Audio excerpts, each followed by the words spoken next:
What is the one thing you have invested thousands of hours working on it, and now it's useless? I still remember the day I met my wife like it was yesterday. She was this beautiful, charming, and ambitious woman who swept me off my feet. We built a life together, and I thought we had it all: love, trust, and a future filled with promise. But over time, tiny cracks began to appear in our relationship. At first, they were just small inconsistencies in her stories or unexplained absences. I brushed them off as paranoia, thinking I was just being overly suspicious. That was until the day I met her colleague, Rachel, at a company event. We chatted about our spouses and how they were doing. Rachel mentioned that she hadn't seen my wife at the recent business trip to Chicago. My heart skipped a beat as I recalled my wife telling me she had gone on that trip for 3 days. "Hey, didn't you go on that business trip to Chicago last week?" I asked my wife casually when she got home. "Oh yeah, it was exhausting," she replied with a yawn. "I'm still catching up on sleep." My mind started racing. Why would Rachel say she didn't see her if my wife was really there? I pushed the thought aside, thinking maybe Rachel just didn't remember or wasn't paying attention. But the seed of doubt had been planted. Over the next few weeks, I started noticing more inconsistencies in her stories. She would work late, more often than usual, or take mysterious phone calls during dinner. I tried to brush it off as stress from work or girl talk with friends, but deep down, something didn't feel right. One evening, while cleaning up after dinner, I stumbled upon a receipt from a hotel bar in our city. The date and time matched one of her late nights at work. My heart sank as I wondered what she might be doing there. I decided to investigate further. I started tracking her movements online, checking her email and social media accounts. Yes, I know it's not healthy. That's when I found a cryptic message from an unknown number. "Can't wait to see you tonight." My blood boiled as I confronted her about the message. "What's going on?" I demanded to know. "It's just a wrong number," she said nonchalantly. "Don't be so paranoid." Paranoid? Me? You're the one lying to me. The next few days were agonizing as we went through the motions of daily life while pretending everything was fine. But inside, I was seething with anger and hurt. Finally, one night when she claimed to be working late again, I decided to follow her. As I watched from across the parking lot of that same hotel bar where she had been before, coincidence, my heart stopped beating when another man walked out of the hotel lobby with his arm around my wife's waist. They kissed passionately under the dim lights of the parking lot before getting into his car together. I felt like my entire world had come crashing down around me. When they drove away into the night without noticing me lurking in shadows, I felt like my entire world had come crashing down around me.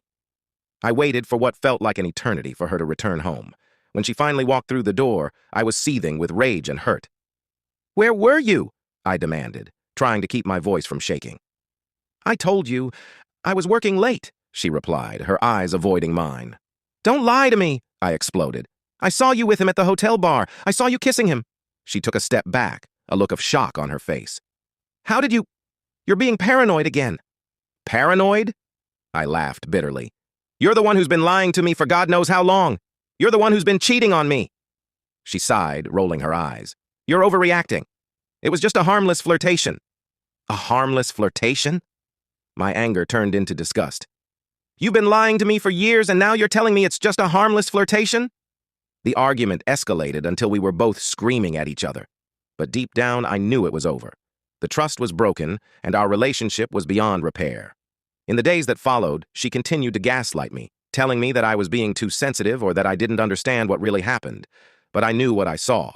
As we went through the motions of breaking up, dividing our belongings, canceling joint accounts, it all felt so hollow.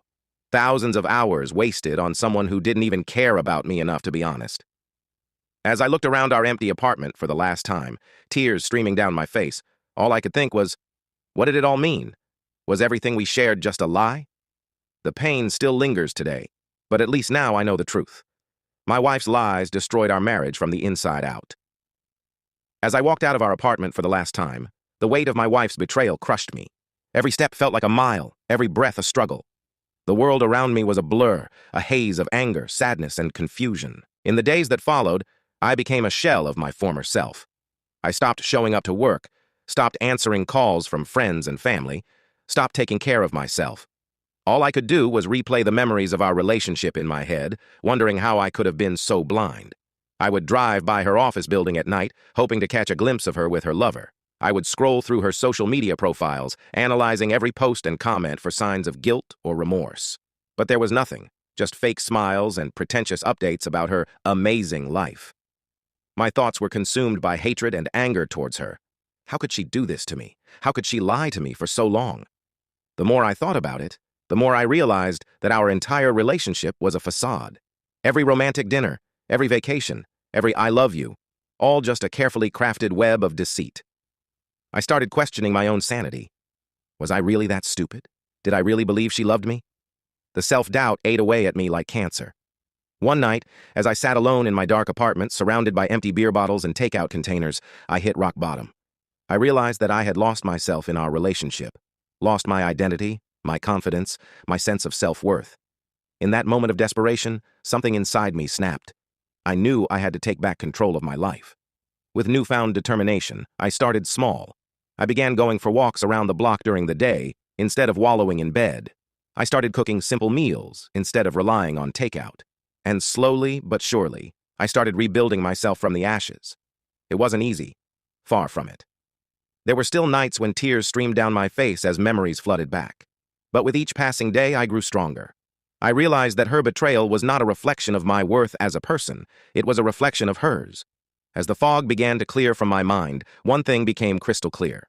I deserved better. Months had passed since our separation. I had started to rebuild my life, focusing on my career and reconnecting with old friends. The wounds of our broken relationship still lingered, but I was determined to move forward. That's when I received a call from an unknown number. "Hello?" I answered, expecting it to be a telemarketer or a wrong number. "Hey," her voice said on the other end, sending a shiver down my spine. "We need to talk." I hadn't spoken to my ex-wife in months. What could she possibly want now? "What is it?" I asked curtly, trying to hide the mix of emotions swirling inside me. "I've been thinking. Maybe we were too hasty in ending things," she said, her tone sugary sweet. "Maybe we can work through our issues and try again."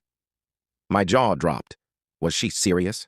After everything she had done, after all the lies and betrayal, she thought we could just pick up where we left off.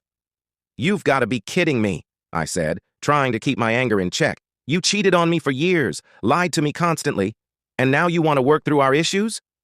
"I know I made mistakes," she admitted, her voice laced with fake remorse. "But I love you, and I want us to be together again." I couldn't believe what I was hearing. Did she really think I was that naive, that forgiving? "No," I said firmly. "It's over. We're done." The line went silent for a moment before she spoke again. "Fine," she spat out the words. "But you'll regret this.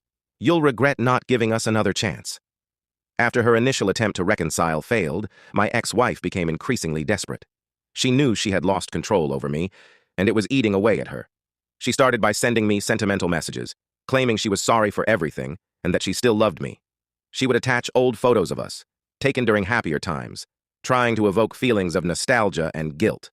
When that didn't work, she resorted to more drastic measures. She began showing up at my favorite coffee shop or gym, accidentally bumping into me and trying to strike up conversations. She would feign interest in my life, asking about my job or hobbies, all the while batting her eyelashes and playing the victim. But I wasn't buying it. I knew her tactics all too well. Next, she tried to use our mutual friends against me. She would call them up, crying and telling them how much she regretted her mistakes and how much she wanted to make amends with me. She hoped they would take pity on her and convince me to give our relationship another chance. However, our friends saw right through her manipulation. They had witnessed our toxic relationship firsthand and knew better than to get caught in the middle. Undeterred, my ex-wife took things a step further. She started spreading rumors about me online, claiming I was the one who had cheated on her and that I was emotionally abusive.